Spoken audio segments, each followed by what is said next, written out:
Allez, bonjour les enfants, c'est Monos et bienvenue sur une nouvelle vidéo tuto de la PVS NES Lib. La PVS NES Lib qui est tout simplement un SDK pour créer des jeux vidéo sur la Super Nintendo. Alors si vous êtes là par hasard, bah, je vous conseille de regarder un petit peu les vidéos de ma chaîne et du fil PVS NES Lib pour aller récupérer les toutes premières vidéos de la série, hein, tout simplement, avec qui vous permettra d'installer le SDK si ça vous intéresse, et puis bah, d'apprendre petit à petit le hardware de la Super Nintendo, du moins ce que moi j'en connais. Alors, on avait corrigé dans la dernière vidéo le petit souci, ce qu'on appelle le VMain. Le VMain qui permet donc de gérer l'incrémentation tout simplement du registre VM add LH. Hein, ça, c'est tout simplement le registre pour savoir où on va taper dans la vidéo RAM, dans la RAM vidéo, la VRAM, et qui permet donc d'injecter des données au CPU dans cette fameuse VRAM. Donc on s'en sert depuis le départ, je m'en sers pour mettre des exemples, pour afficher les tuiles à l'écran. Alors aujourd'hui, dans cette vidéo, on va parler un petit peu des backgrounds. On va parler plutôt de la superposition des backgrounds parce qu'il y a des petites choses à dire avant de passer en mode programmation pour vous donner quand même quelques exemples. Et vous allez voir que bah, c'est pas si facile que ça de manier la superposition des backgrounds. Enfin, c'est facile, mais il y a quand même un petit truc à savoir et ça va être important. Alors, qu'est-ce que c'est qu'un background déjà? Alors, un background, c'est tout simplement ce qu'on appelle un plan ou une tilemap.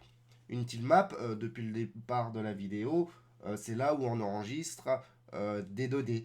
On enregistre par exemple, alors on va voir, alors où est-ce que j'ai noté ça? Voilà, ici. Là. Alors, on sait que dans la VRAM, 2 octets, donc un mot, bah, c'est une case de notre tilemap.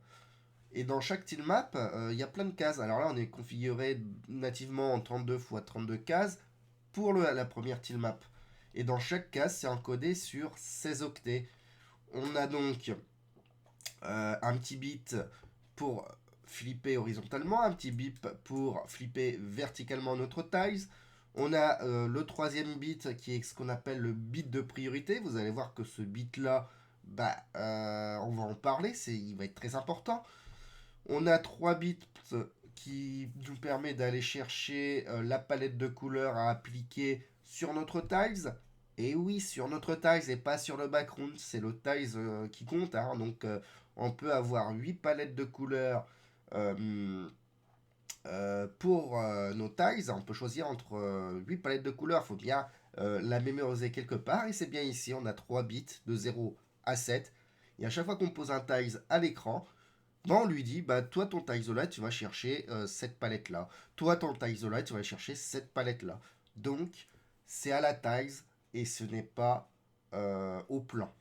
Et le reste, donc, on a 10 bits qui nous permet d'aller chercher l'index, le numéro de notre tuile dans notre banque, notre catalogue de tuiles, pour aller chercher le numéro de tuile à poser à l'écran.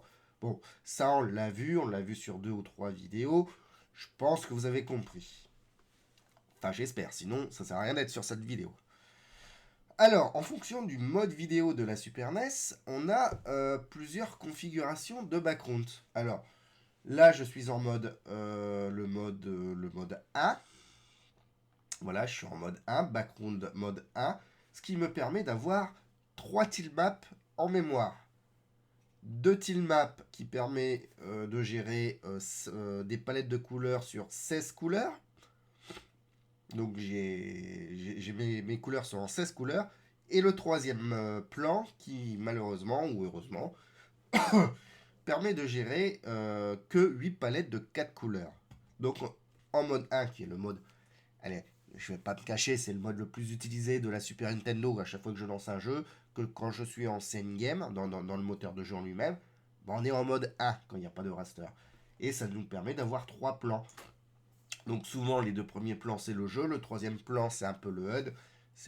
Des fois ça peut changer, des fois le dernier plan il permet de faire des effets sur des RPG. Enfin, vous faites ce que vous voulez. Voilà. Et quelle est la superposition des plans? Eh, c'est la question de la vidéo en fait, c'est ça qu'on veut savoir. Le plan numéro 1 est-il en dessous le plan numéro 2, qui est en dessous le plan numéro 3? Finalement, le plan à 4 couleurs, c'est le HUD, il devrait passer au de être prioritaire. Gna, gna, gna, gna, gna, gna. C'est plus compliqué que ça. Allez, on va voir, je vous ai préparé un petit truc, voilà. Je vous ai préparé ici, tout simplement en mode 1, parce qu'on va parler du mode 1, la priorité des plans. Alors pour le moment, on va parler par plan. D'accord? Donc on a trois plans. On a le background 3, le background 2 et le background 1. Voilà. Alors, qu'est-ce qui se passe hop, dans notre tableau? Et ben, notre background 1. Alors, on va voir tout ce qui est priorité 0. Donc ça, on n'en veut pas. Ça, c'est des sprites, on s'en fout pour le moment. Ça et ça et ça. Alors, qu'est-ce qui se passe? Ça nous dit que quand on est en priorité 0, donc quand on n'a rien touché de supplémentaire et qu'on injecte tout simplement les datas comme ça, bah notre background 1 est en priorité. Donc le background 1 et alors on va changer un petit peu, voilà, CK.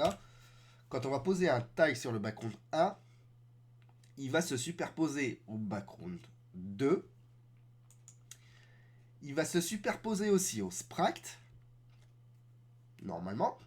Et il va se superposer au background 3. Ce qui veut dire que, bah...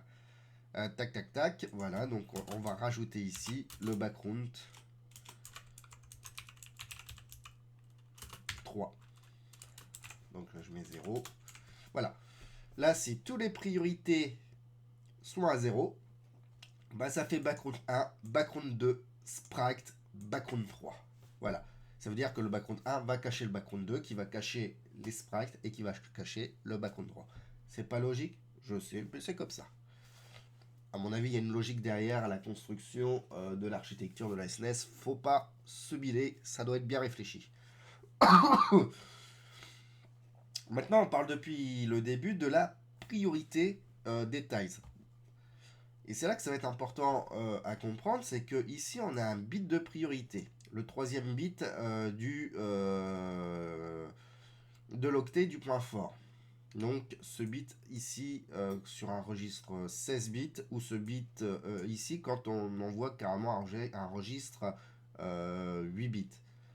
Ben, quand on va poser notre tiles avec une priorité de 1, et ben ça va changer. Et ouais, quand on met une priorité de 1, ça va changer. Alors, qu'est-ce qui se passe si on met d'autres bits de priorité 1? Eh ben, on va regarder notre petit tableau. Alors, background 3, priorité 1. Bon, ça, on en reparlera un petit peu après. Les sprites, on en reparlera après. Background 1, taille, priorité 1. Ah, là, ça va changer. Ça veut dire que dans notre tableau,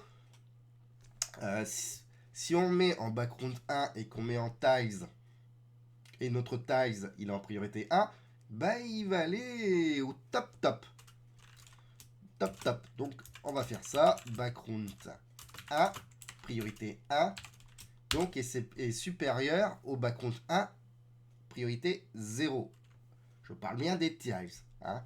Depuis le début, je vous dis que c'est pas les backgrounds qui passent devant ou derrière, c'est les tiles.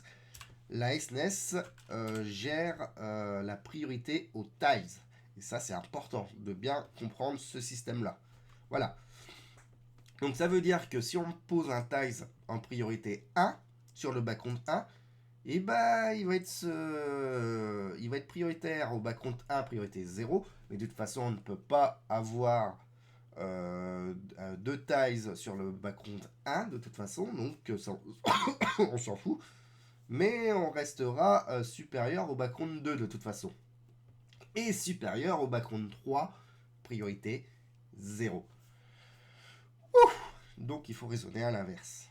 Maintenant, si on se met le background 2 en priorité 1, et ben notre background 2 va se retrouver de nouveau ici. Voilà, il se retrouve ici.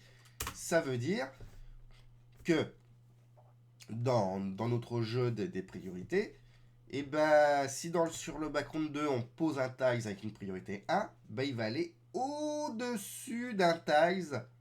Il va se il va se superposer au background 1, priorité 0.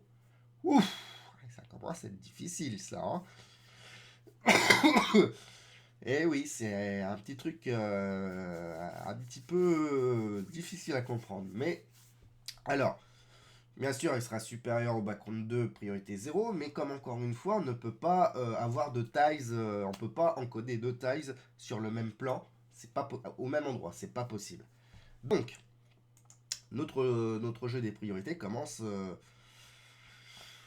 ça commence à être chaud. Donc ça veut dire que bah, raisonner, le background 1 est prioritaire au background 2, et après avec le jeu des 0 et des 1, bah, on change la priorité des ties. Et notre background 3, on y va, on y vient. Hein. Et bah le background 3, que ça soit notre priorité de ties à 1 ou notre priorité de ties à 0, et bah il sera toujours pour le moment en dessous des deux autres backgrounds. Cherchez pas à comprendre, c'est comme ça. Sauf si, et bah dans le registre numéro 2105, on fout le bit numéro 3 en priorité, enfin on met le bit à 1, le bit 3 à 1 du registre, enfin de l'adresse 2105 en hexadécimal. Alors à partir de là, si on pose des ties en background 3 avec une priorité de 1, et ben il est prioritaire. Il va aller au-dessus de tout. Voilà. Et ouais. Et ouais. Le background 3, pour qu'il soit tout le temps au-dessus, il faut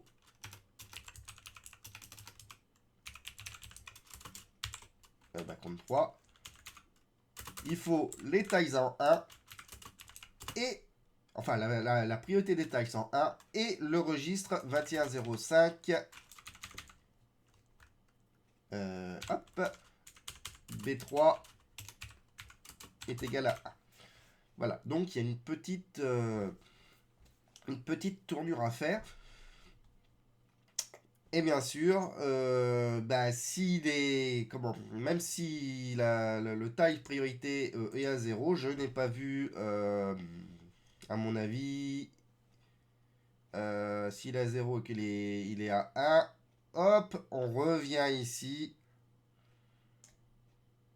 Et il sera juste au-dessus des sprites en priorité 0. Voilà.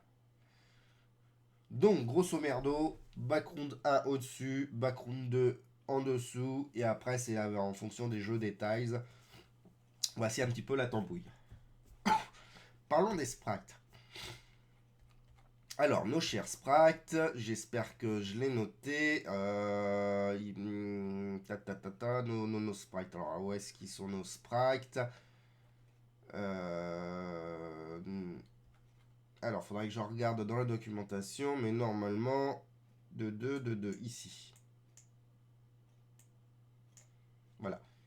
Ici, on a la priorité des sprites quand on enclenche, quand on envoie des datas pour les sprites avec OAM 7 attributs. Les sprites ont une priorité de 0 à 3. Donc on gère aussi une priorité d'affichage de nos sprites. Et ben on va regarder notre tableau du mode 1. Et bah les sprites avec une priorité de 0 sont juste au-dessus du background 3. Et bah c'est pas top. Après, si on met en priorité de 1, bah il va regagner une place ici. Il sera juste au-dessus, toujours du background 3, si la priorité est à 1 sur le background 3 des ties. Donc voilà, c'est pas la panacée. Pour que nos sprites se mettent au-dessus des deux backgrounds, il faut se mettre une priorité de 2. Et encore, nos sprites ont une priorité de 2, sera au-dessus des deux backgrounds à condition que on joue pas avec la priorité des tiles. Si on a un tiles avec une priorité de 1, il va cacher notre sprite. Si on passe au-dessus, en dessous bien sûr. Hein, encore une fois, on parle en tiles, on parle pas en background. Hein, on fera des démonstrations parce que c'est pour mieux comprendre. Et pour être vraiment en haute priorité, les sprites doivent avoir une priorité de 3. Là, il passera au-dessus de tous les backgrounds, sauf le background 3, si le registre est CT à 1 et avec une priorité de 1 des tailles. Ouh. Voilà, on a fait notre tableau, notre tambouille. Maintenant, on va programmer un petit peu. Parce qu'il faut comprendre quand même. On va essayer de programmer un petit peu tout ça. Alors, pour programmer tout ça, on va regarder un petit peu. On va juste travailler sur les deux plans. Donc, map 1 et map 0 et map 1. Donc, background 1, background 2. On est en 0 et en 400 en map. On cible le même jeu de tilset, hein, donc avec le background set GFX pointer, donc nickel. Euh, on décode notre tilset de FF3 en adresse 1000, enfin dans le mot 1000, on est bon. On charge une palette en palette 0, c'est suffisant. Et on n'a rien en tilmap, c'est suffisant. Alors ça va être génial. Alors c'est parti. On va donc créer on va donc se créer un tiles, tout simplement un meta tiles hein, en 16x16. Donc on va se mettre en 0, 0. On va pas utiliser des registres 8 bits. On va directement utiliser un registre 16 bits. On va incrémenter dès qu'on est en acte d'incrémentation parce qu'on va faire ça manuellement. Et voilà, donc on va utiliser ce registre-là pour débuter. On va utiliser. Alors, on va aller. C'est cool ça. Alors, on va aller dans mon debugger. On va aller chercher nos tiles et on va aller. Alors, on va poser pour notre exemple ici. Donc 0, 1, donc 2 et 3. Alors, ce qu'on va faire.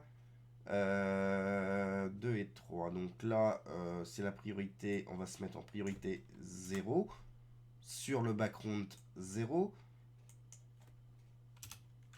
Alors, on va faire un truc du genre plus pour l'index 2. Normalement, ça devrait fonctionner. Et on va faire pareil ici, mais plus 3. On va, comme c'est des petits nombres, on peut normalement ça doit fonctionner. On va c'est pas top, mais voilà, on va mettre l'index 2, l'index 3 et on va garder tout le reste à 0 pour pouvoir travailler après. Ensuite, il va falloir se déplacer dans notre tile map. Alors, pour se déplacer dans notre tile map, c'est plus 20.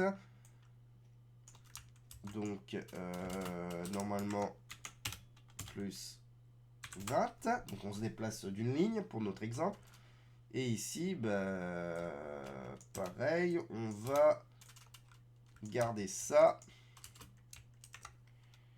Et pour avoir les tiles en dessous, c'est un plus 16. Donc on va se rajouter un plus 16. Hein. Alors c'est dégueulasse, mais c'est pas grave. C'est pour l'exemple. Et normalement, si tout va bien ici, on a ce carré-là.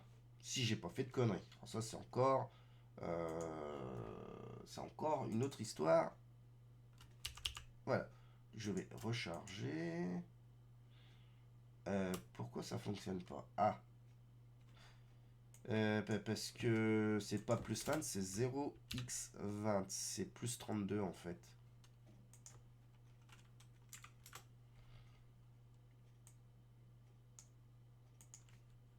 Et ça, vous l'avez vu, hein, c'était pour voir si vous suivez.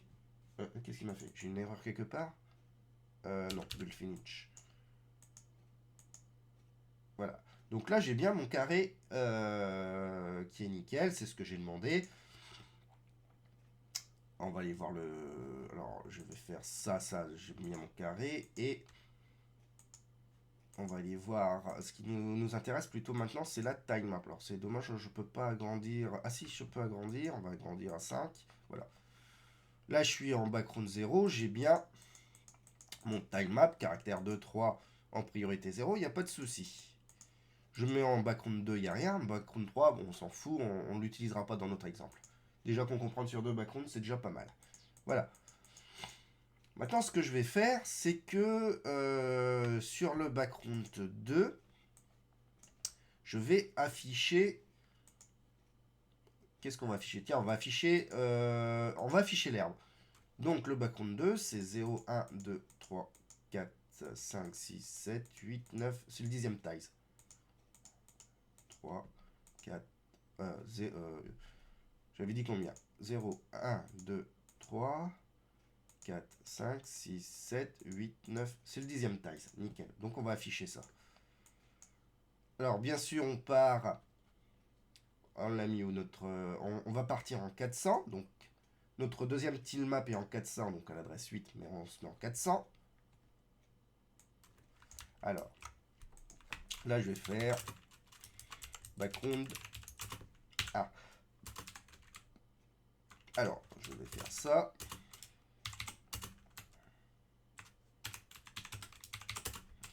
Et on va travailler sur le background 2.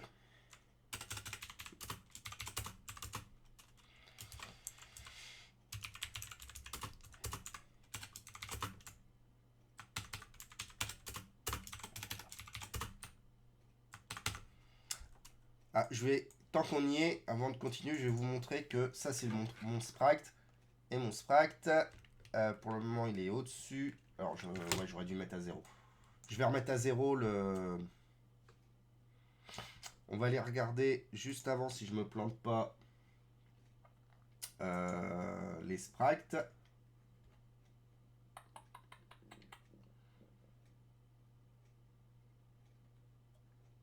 Alors.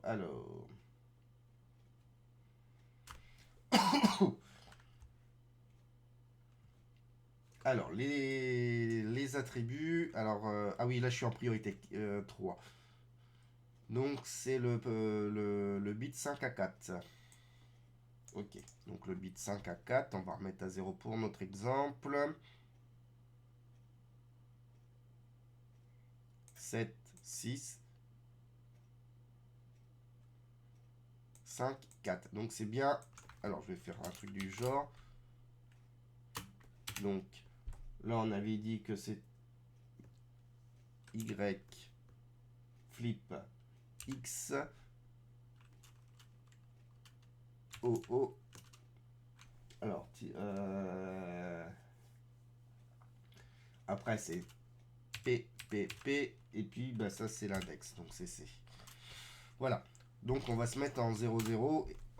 Et on va aller voir qu'on va être en dessous. Alors, malheureusement, j'ai pas fait de semi-transparent. Enfin, de trucs transparents pour vérifier 2-3 trucs. Allez, on va se remettre dans le background 2 et on va afficher notre background 2. Donc, on va... Hop. On va se mettre en adresse 400.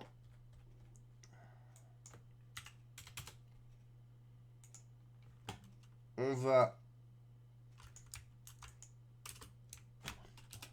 Hop. On avait dit qu'on était 10, 11, si je dis pas de conneries. Et après...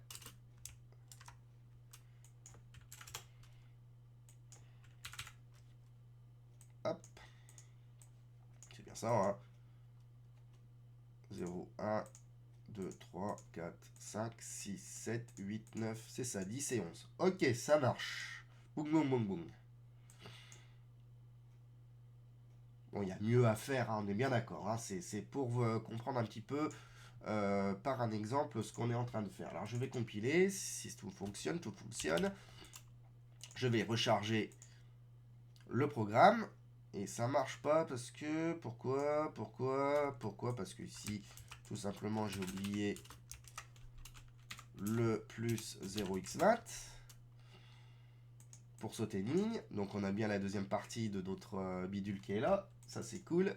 Ah, aussi à la rigueur je pourrais... Voilà, ça vient de me donner une idée quand même. Voilà. Normalement là c'est bon. Voilà. Donc... donc on va se remettre... refresh. Voilà. Donc cette fois-ci notre sprite qui est en priorité 0 et bah, se trouve en dessous du background 0 et du background, enfin du background 1 et du background numéro 2. Voilà, parce qu'il y a une priorité de 0. Ça, on l'avait vu tout à l'heure, donc ça passe en dessous. Donc en gros, si vous voulez des tiles, enfin, va falloir manipuler l'ordre des priorités en fonction de votre carte et en fonction de vos sprites. Maintenant, on va aller voir un petit peu ce qui est toujours intéressant. C'est le background, c'est ça. Nous, faut jurer sur ça. On peut même monter un peu encore de... Allez, on va mettre à plus 7. Tac et tac. Donc nous, on a affiché notre herbe qui est ici, donc pas de souci. En background 1, on peut se dire, ouais, bah, il cache le background 2. T'as peut-être rien mis en background 2. Eh ben si, j'ai bien l'herbe en background 2. Vous voyez? Donc il existe bien. Bon, j'ai rien en background 3, comme d'hab. Maintenant, ce que j'ai envie de faire, c'est de passer le background 2 au-dessus du background 1. On peut se dire, ouais, mais je mets l'herbe sur le background 2, mais je voudrais que mon herbe soit prioritaire par rapport au background 1. Pas de souci, on va passer ici, donc dans le background 2, le troisième bit, on va le passer tout simplement à 1. Hop, le bit de priorité à 1.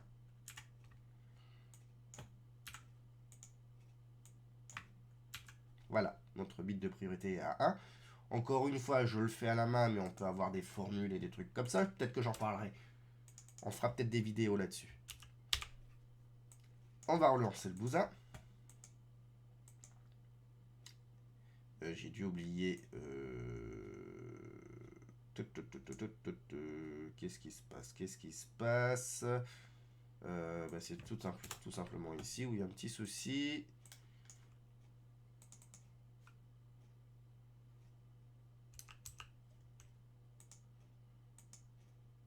Alors, où là?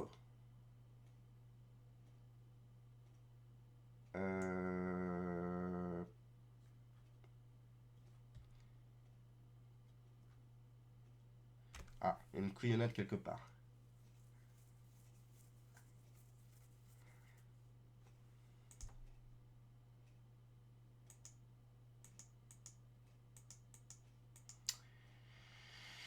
On a une couillonnade quelque part.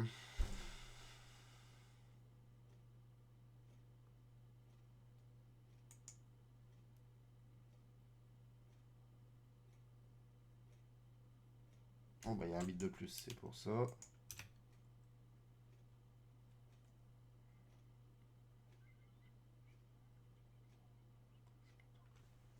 Voilà. Je pense que j'ai mis un bit de plus sur les deux. Allez, on va recommencer. Voilà. Une connerie. Bon, qu'est-ce qui se passe à l'affichage de notre émulateur? Et bah ici, bah on voit l'herbe cette fois-ci. Bah ouais, on voit l'herbe. Et bah quand on voit l'herbe, on va regarder. Je vais faire un refresh. Background 1, j'ai bien le sol. Background 2, et bah j'ai bien l'herbe. Et on peut voir ici, j'ai bien une priorité de 1. Voilà, voilà, voilà. Et notre sprite. Et bah notre sprite,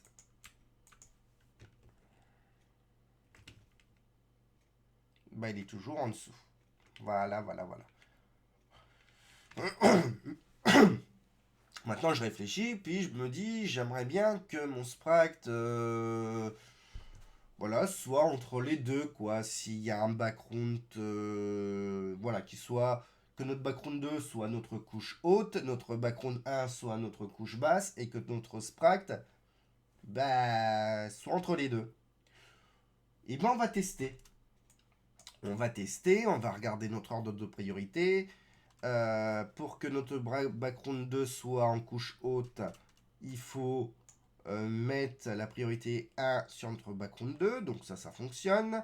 Si on garde notre background 1, qui ça soit complètement le sol, et ben on garde notre tilde de priorité à 0. Et ben, entre les deux, on a notre sprite avec une priorité de 2. Donc notre sprite, on va pas toucher à l'ordre des priorités de nos tuiles.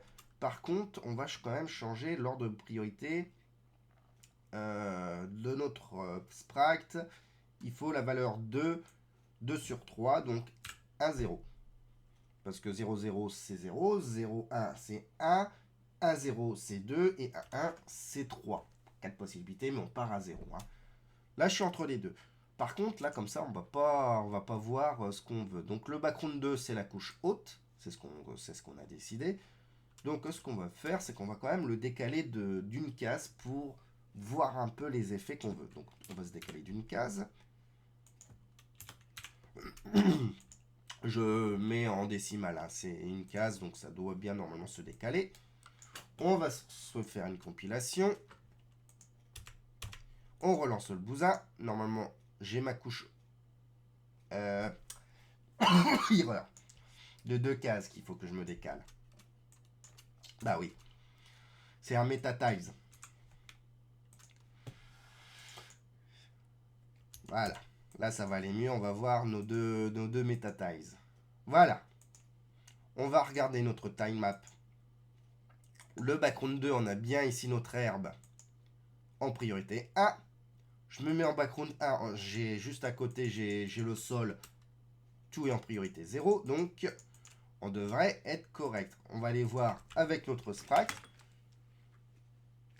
Notre sprite, il est bien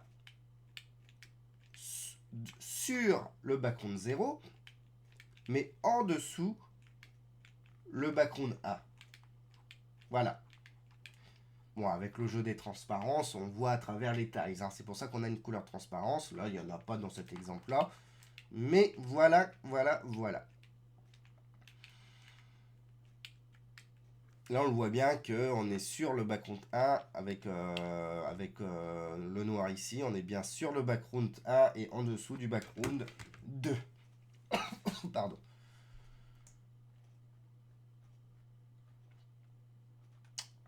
Je vous laisse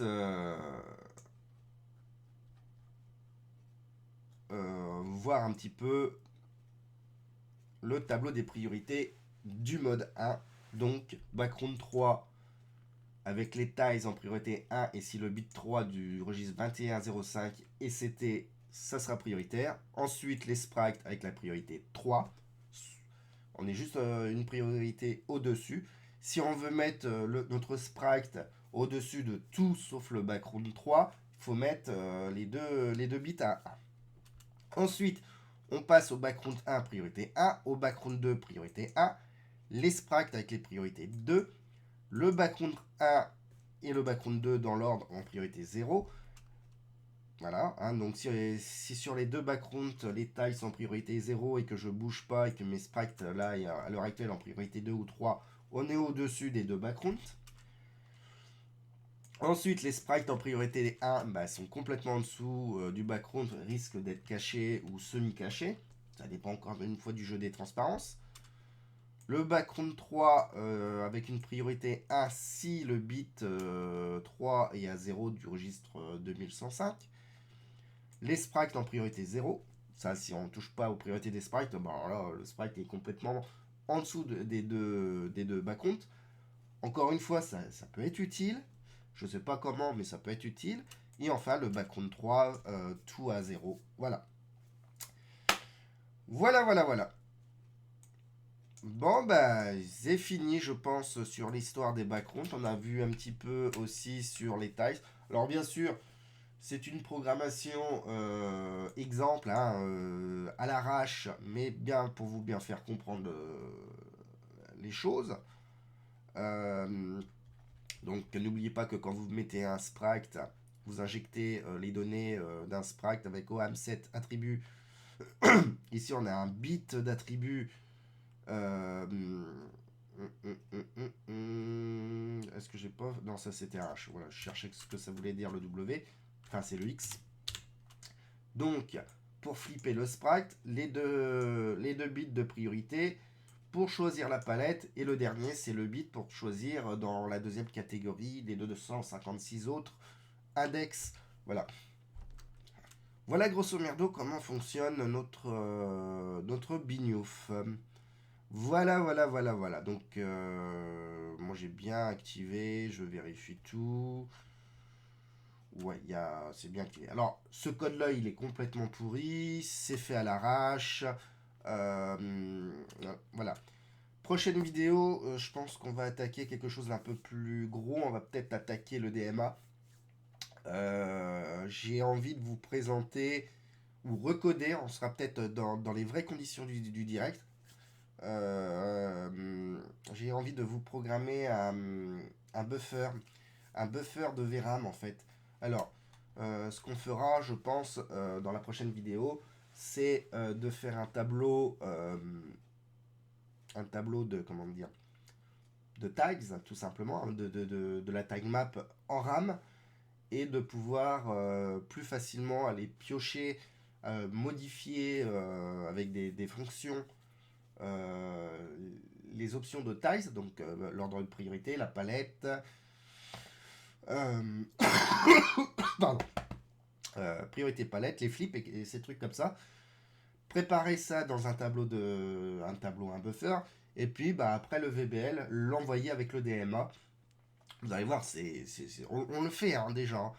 On le fait avec le DMA quand je. Là, on le fait pas après le Wait for Wavelength, mais euh, quand on fait un DMA copy ça, on envoie déjà des datas en DMA. Là, on envoie au CPU. Pareil, là, je touche la VRAM, l'écran est éteint. Je n'ai pas vraiment testé. Alors, ça fonctionne, mais on a du temps machine réduit. Si vous voulez faire ça en cours de jeu, il faut faire ça après un VBank. Attention, hein. C'est ici qu'il faut mettre pour modifier la VRAM en plein jeu.